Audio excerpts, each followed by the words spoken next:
Okay, we're at this point now with loose bow, and we're going to just put a little bit of oil on it now. Seal it up with the tung oil. I've painted and sealed the tips, which I usually do is seal and lacquer them because it preserves them. They're more durable since the yew wood is kind of soft. That's one of the reasons why they oftentimes use horns, was it was durable.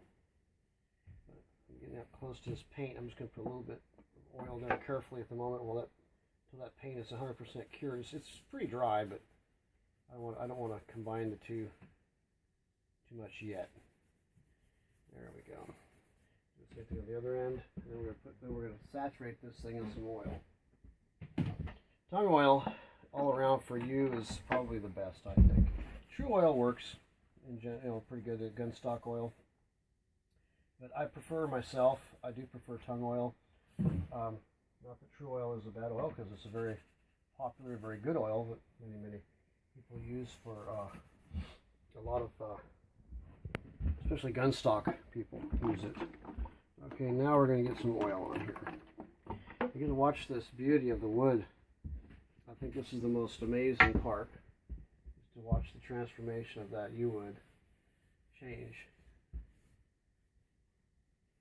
And tonight I'll put several coats on this. I usually let it set for 15 or 20 minutes, buff it out, put another coat on, keep doing that.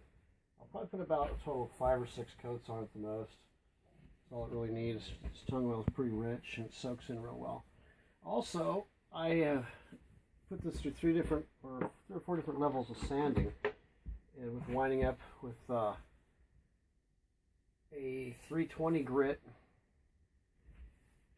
on the overall bow. And the nice thing about this sanding of this bow is I use that scraper, and that scraper creates kind of a milled effect. So sanding it with that 300 grit was a breeze. It was so already, the pores are already tight and closed with a machined-like surface. Which really, if you think about it, in ancient times, sandpaper was, I mean, they had forms of abrasives and so on, but they usually would rely on scraping something to create the smoothness, and it works very well with a scraper. I mean, this bow was almost where I didn't need to sand it much, except for the back of the bow where you don't really use a scraper on that much. As you can see on this first coat here, this very thirsty stick of yew, how lovely that wood turns out. I'm going to let this coat set for about 15 or 20 minutes, and I'll come back and buff it down and repeat this process again. So we get, look at that, just beautiful, beautiful color.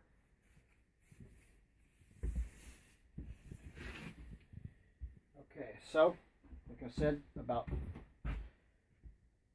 I'll do it at least probably about 4 or 5 times. That's all I need to do with it. And then if Lou wants to put more on it, I would recommend at least annually putting oil on the bow.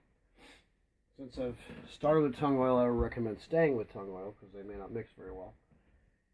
But yeah, I would say at least once a year, depending upon your climate, but it'll seal this off very well and prevent it from drying out too quickly. And then, of course, obviously, store your bow in a place where it's going to be, not exposed to harsh temperatures and weather and conditions. But overall, there you have it.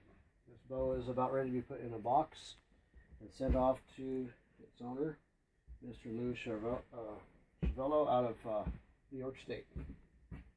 All right, we'll get back with you guys on our next project.